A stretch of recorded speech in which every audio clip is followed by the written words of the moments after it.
Hello guys, so this is my very first video. I'm excited about it. I probably should have been doing videos, but I just haven't gotten around to it. And I'm not shy, so I won't tell that lie. But I was having a conversation with a friend almost a month ago, and he asked me, "Do you think you could be successful without social media?" And of course, in 2017, I don't believe so. So here I am with my first video, and it's April 23rd. And like I always say, every day is a day for celebration, but on the 23rd, I celebrate just a little bit harder because it's an indication that I've been sober for another 30 days. So today, instead of giving you guys my cute little picture that has my straight out of alcoholism shirt in and my red blazer, I decided to do a video. Just do something different to celebrate 27 months of sobriety, 27 whole months, guys. So I'm just going to answer a few of the questions that I've received um, since I've shared my story back in January 2016. People have been asking me questions about my journey. So I've selected 10 questions that I'm going to answer today, and then I'll probably just answer some more next week.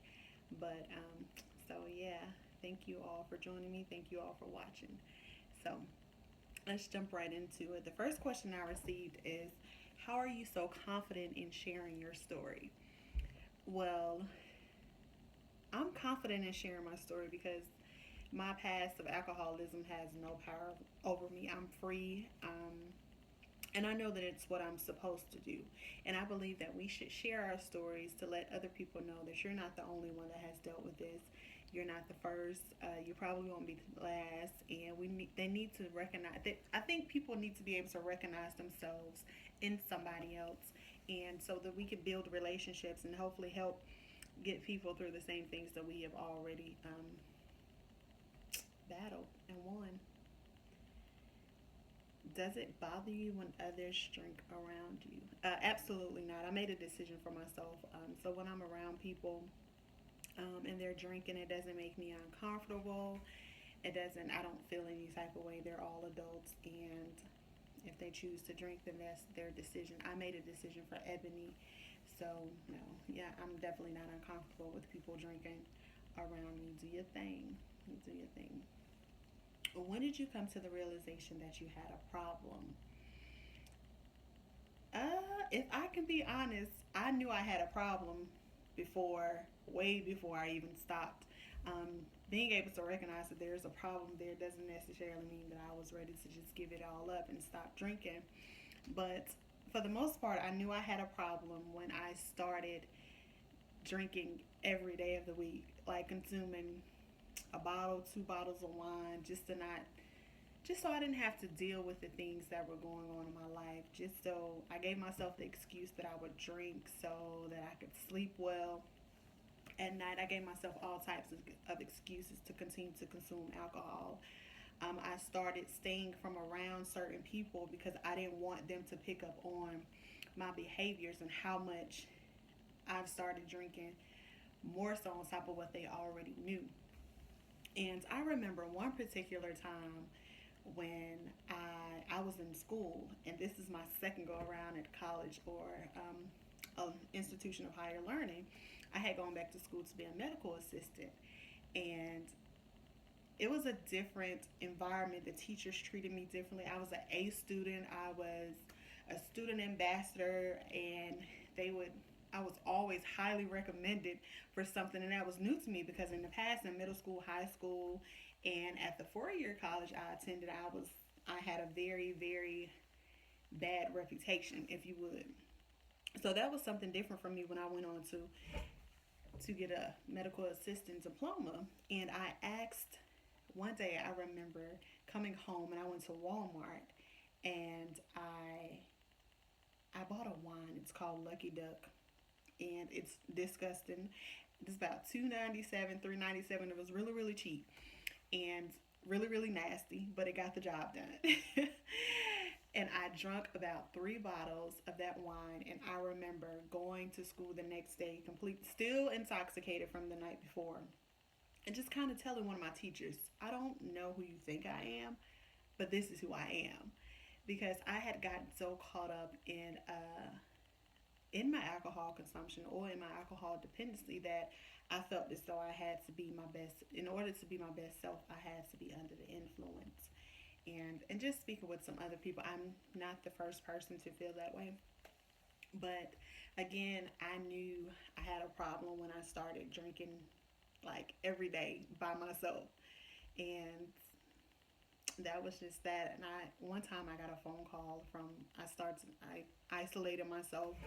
I didn't go to family events. I didn't go to community events. I didn't go anywhere. I just stayed to myself and just was drinking and drinking and drinking some more um, until my little heart was content or until I just passed out, blacked out, however you want to describe it. So,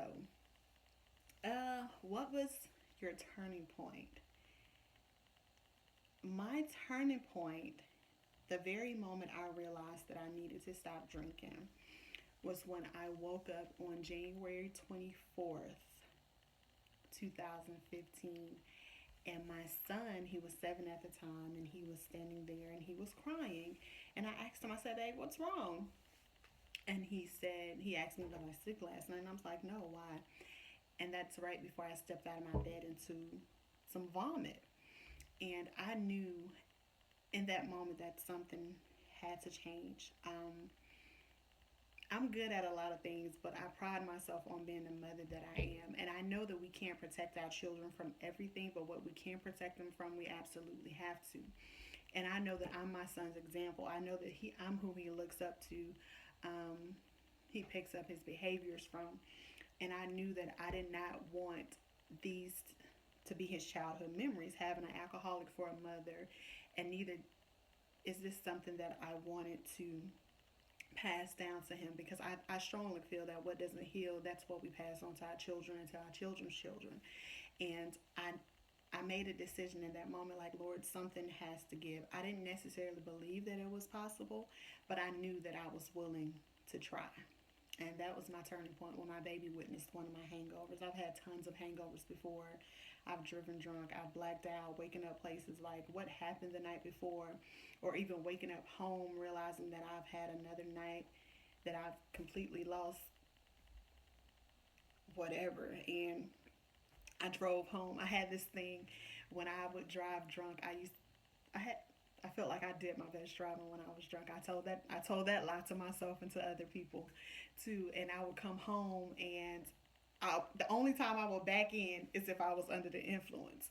And I would look crazy, I know. But I was showing out to let you know I can do this, I can handle this. And I would look out the window like, how did I even get home last night? Only to realize that I drove myself again. So driving drunk once again. I've wrecked my car. I've done all sorts of things under the influence, but it wasn't until my baby had witnessed one of my hangovers and I just made the decision in that moment that it has to go. I have to give it up, whatever it takes, no matter how hard it gets, no matter how much I struggle. I have to give it up for my son. So I ultimately made the decision for him, but I stayed on course for me. Do you believe anyone can stop drinking? If you would have asked me this question about a year ago, I probably would have responded and said, if I can stop drinking, anybody can stop drinking. But I don't necessarily feel like anybody's journey is contingent upon my success.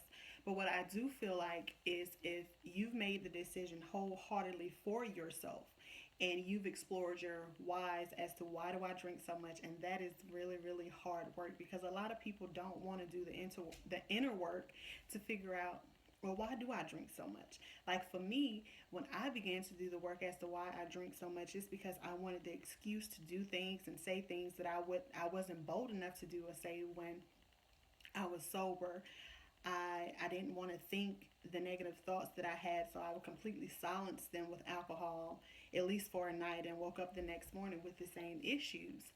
Um, and I had a lot of healing that I needed to do. And healing is the process, and it's definitely a choice. And a lot of people, they get away from it because it's hard. It's hard, and especially when you're used to blaming other people for your issues. When you have to look and do the work internally, it's very, very difficult.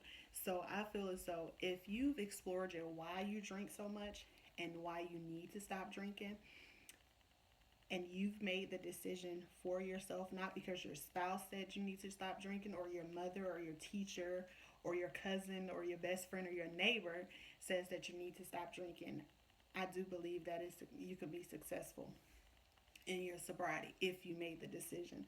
A lot of times when we're doing things to appease other people, we easily fall off the course. We easily fall off track and just kind of fall back into old behaviors. But when you've made the decision with your heart, when you made the decision, when you made up your mind to do it, and you've done, like I said, you've done the inner work, then absolutely, I feel like you can be successful. So, yes, I feel as though if you've made the choice to do it, then anybody can be successful in the sobriety journey. How do you feel about others trying to help when you hadn't reached the point of wanting to change? Um, I feel like if you have somebody in your life and you feel as though they have a drinking problem or a problem with anything for that matter, I feel as though approach it in love. So, and you may get the response that you want, but if you approach it as if you're judging them, or as if you feel as though uh, if you approach the subject and judging and feeling though you're looking down at them, absolutely you're not going to get, it's not going to be accepted the way that you feel like it should be accepted. But you can't just completely nag people like, you have a drinking problem, you need to stop. That's going to push them further and further into the bottle, because now you're causing them to look at something that they haven't necessarily been willing and ready to face on their own. So just approach it in love, and just pray with them and let them know that you're there and you want to help and you want to see them become become their best selves, and get help. And just like I said, approach it in love. Don't be judgmental about it, because that's going to push them further back into it. Trust me, I know. And they're going to, well, I have a drinking problem. Well, you have a gambling problem. It's just going to go back and forth. So approach it in love, and eventually, and just pray for them. And eventually, hopefully, they will reach the point where they want to change and be a different person for themselves. Have you struggled with temptations? And if so, how do you handle that? Absolutely, I've been tempted. I was alcohol dependent for 12 years and I've only been sober for 2. So I have struggled. I have struggled. I can think of 3 or 4 very particular times where I struggled with, do I drink or do I not drink? Um, One time was my 31st birthday. I had been sober less than 60 days. And as an adult, that's how I would celebrate my birthday. I would drink until I passed out, or drink until I did whatever I wanted to do under the influence. And my 31st birthday was actually my first sober adult birthday, I believe. And a lot of people hadn't really accepted the fact that I've made the decision wholeheartedly to stop drinking. So just being around people like, are you sure you're not going to drink? It's your birthday. It's what you do. So that was very difficult for me. And within that same month, a day before it would have been my 60 days of sobriety, one of my frat brothers was killed. I remember getting that news and just kind of, oh my gosh, like I'm not even trying to deal with this at all. So that was a time when I struggled. And the day of his funeral, all of my frat brothers and all of my sorors came back to my apartment, and here I am in the midst of people that I've had some of the best times of my life with, and with alcohol involved. And here I am, one of 2 people sober, and so it's a totally different experience. And I kind of, it was difficult, but I got through it. A third time I struggled was when I had a speaking engagement last year, September, in Atlanta, and my son's father and his wife, they have an apartment that they rent out. And in that apartment, I guess you know, as they they have snacks and stuff around, and there was some alcohol in the freezer. So this was my first time actually being around alcohol by myself. And of course, the devil was like, "You can drink it, nobody would know." And I'm like, "Well, the Lord would know, and that's enough for me." So I stayed strong. At that point, I had been, it was almost I don't know how many months that was, September of last year, but I was a good ways in. So that was the first time I struggled, like as far as being around alcohol by myself. I could have drunk it, nobody would have known unless I told them. But I like to operate in integrity, and I know that a lot of people are following my journey, and a lot of people are, I guess, looking up to me. That's what I've heard, to kind of stay strong on where they are in their journey. So yeah, I definitely struggled that time. But my ultimate struggle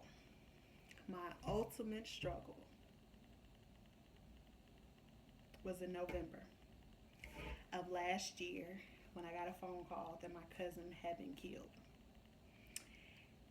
I struggled so hard that day. He died on the 25th.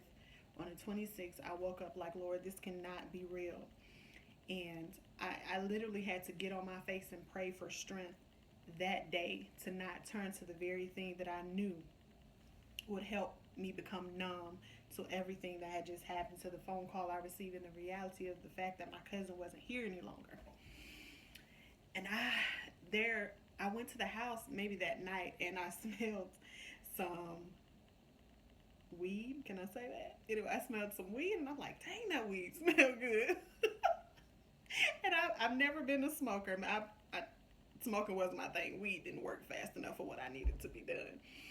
So the devil was like, well, weed wasn't your thing. You can go smoke. Maybe it'll help. Maybe it won't. To be numb.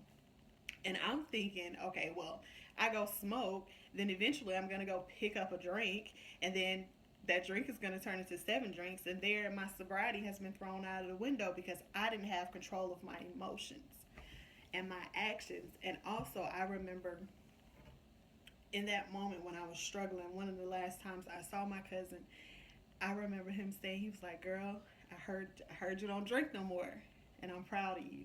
And I just wanted him to be proud of me, so I held on to that. And of course I didn't drink. But that definitely was my ultimate struggle. They're like, you're not gonna take a shot for Johnny? No, I'm not gonna take a shot for Johnny. Um, I can't, and I won't. And I stayed strong in that moment. So that that one was really hard. And how do I handle it? I always stay focused on my why. And the power, a made up mind, guys, is so powerful. And my mind is made up. My mind is made up. So I don't think there isn't anything that can take me back to drinking. I've been free from it. I've been delivered from it. Um, God snatched me off the road of self destruction, and I can't go back. I can't go back. I won't go back. Has your social dating life changed?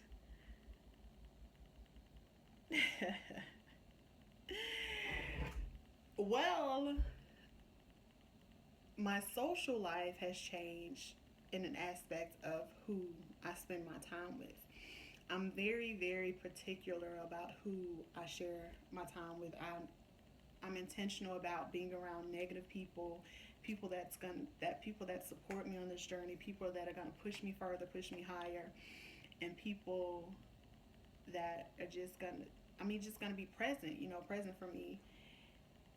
So yes, my social life has definitely changed in that aspect versus just hanging out with people that I know you just want to drink and this, that, and the third. Like I don't do that. I don't do that. I don't go to places where I know the main event is going to be drinking alcohol. I don't do it at all. My dating life, to be completely honest with you guys, my dating life was non-existent before I even stopped drinking. But it's at a whole new level of not even being a factor right now. But I guess if you're asking, would it change the type of guys that I would show interest in? Absolutely. I don't want to be with a guy that drinks. And I hate to say that because it makes me feel just a little judgmental because obviously I used to drink. But obviously I also know the type of behaviors that drinking produces. And me personally, I was an emotional drunk. I loved everybody. You could probably find me in the corner holding hands or crying or doing whatever and rubbing faces like, oh, I love you so much. Like, I was an emotional drunk. But who's to say he won't be an angry drunk? I just don't have the mental capacity to even entertain that type of thing right now. So I would definitely want a man that does not drink at all. So, yeah. What has been the biggest blessing on this journey? The biggest blessing on this journey has been the journey in itself. Just finding myself, just being content with who I am, flaws and all, loving on myself more and more every single day, being able to be a positive example for my son, for my little cousins, for other children, teenagers that look up to me, and some adults. Just being able to live fully in who I am. I'm very, very ambitious these days. Like, I've stopped drinking. I feel like I can do anything. And I work to just be my authentic self every single day. Every single day. My biggest blessing is just being a positive figure, being a positive role model to my son, being able to wake up in the morning, know what happens the day before, driving, knowing that I'm not putting my life in danger, anybody else's life in danger. And I'm just grateful to God for a second chance, a second chance. Like, it's the most amazing thing. I'm a very positive person. I always find time to laugh. I laugh like literally all day, every day. Um, I'm really positive. I can remember I was just so negative about everything. I woke up negative. I woke up angry. Like, who wakes up angry? I used to wake up angry, but now I'm very, very positive. I'm grateful for the relationships that I've gained on this journey. The people that I talk to the most on a regular basis, I didn't even know 2 years ago. And they're always encouraging, they're always inspiring me. And that's it. Just being able to be my best self, to operate authentically, to be my whole self, to present who I am fully to anybody that's in my presence. The whole journey has been a blessing, to be completely honest with you. What advice do you have for someone wanting to stop drinking? The advice that I have for someone who wants to stop drinking is to be kind to yourself. And do understand that anything that you're changing is going to take time. Like right now, I'm losing weight and I want to be like 25 pounds lighter in the morning, but of course it's not going to happen. It's going to take time. So be kind to yourself and just concern yourself with one 24-hour period at a time. Don't overwhelm yourself with what if I fail tomorrow, what if I fail next week, what's going to happen next month. Worry about today.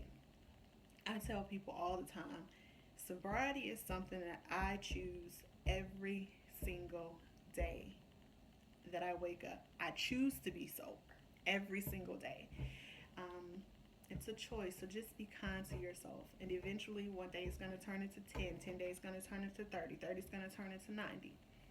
And celebrate yourself. Do not wait for someone else to pat you on the back. Do not wait for that text message from somebody that you want to say, I'm so proud of you. It may never come. But do you stop? Do you stop what you're doing? Do you stop in your tracks of being sober because your aunt or your cousin didn't say, I'm proud of you? You have to be proud of yourself. Celebrate yourself. Um, it's not going to be a perfect process. Be able to admit when you're struggling. I've gone in my closet on many occasions like, Lord, I am struggling today. Help me to get through this. I am struggling today. Surround yourself with people that are going to build you up, that are going to support you in the process. You don't want to be around people that are going to constantly try to press you into drinking. Like, oh, you're not going to get drunk. You can take one shot. You can have a glass of wine. You have to be real with yourself. I tell people all the time I can't drink one glass of wine without eventually drinking 5 glasses of wine. So no, I can't do it. I can't take one shot without eventually taking 7 other shots. So no, I won't do it. And be confident and be strong in your no. If you feel like you have to explain yourself, Explain yourself. Um, some people bother me so much in my journey that it wasn't even acceptable that I'd stop drinking until I said, well, everything makes me sick. Well, beer makes you sick. Everything makes me sick. Wine makes me sick. So it was only acceptable to some people when I said, it makes me sick. It wasn't enough for me to be able to say, I don't drink anymore. But yes, stand firm in your no that you don't drink anymore. You don't have to explain yourself. But if you feel the need to do it to certain people, then just do it. Most people that I found, um, when you say I don't drink anymore, they're very proud of you and they want to congratulate you and they low key might want to be like you, especially when they've seen you pass it out and hung over and just doing all types of absurd things under the influence. They kind of start to look at you like, man, if she can do it, I can do it. Um, and get yourself an accountability partner. I'm available. You can inbox me. I have a phone number just for you to call me. If you're in Columbia, we can hang out. We can do lunch. We can do whatever. I am open to new friends. That no new friends stuff, I'm totally against. I am open to new friends and always meeting new people. So absolutely, you guys, if you want to hang out, if you want to chat, if you want to talk, uh, we can do that. Find yourself an accountability partner. And the most important thing that I would say to someone that's trying to stop drinking is always remember why. Always remember why you stopped drinking, why you made the decision to stop drinking. Always, always remember. I believe if you always remember why you stopped drinking, it gives you the strength to continue and stay on the journey, no matter what life may throw at you. So that's what I would tell somebody that's trying to stop drinking. And those are all the questions that I have for today. I had some more questions, but I don't want to talk you guys to death. I hope that you've enjoyed this video. And if you have any questions, just inbox me, answer, or I may just do another one of these videos or do some of these videos periodically. Just let me know. Events that I have coming up. I have, let me check my calendar, give me a second. I have the Paint Me Pretty event. It's in Aiken, South Carolina on June 24th from 10 to 4. It's for teenage girls. We're working on some pretty amazing things for your daughters. So just bring them out. It's going to have a good time. I also have an event in New York City, and I have the Scar Movement Showcase in Dallas, Texas. Both of those events are in September. I'm drawing a blank on the dates right now, but if you follow me on social media, I will be all up and through your timeline about these events and the dates. Social media handles on Facebook, I'm Ebony K English, just the letter K, and everywhere else I'm Ebony Kay. Ebony K English Kay. Ebony Kay English. So I look forward to connecting with all of you. I hope that this video has helped someone. Um, and that's all that I have for today. Thank you guys for joining me on my first video.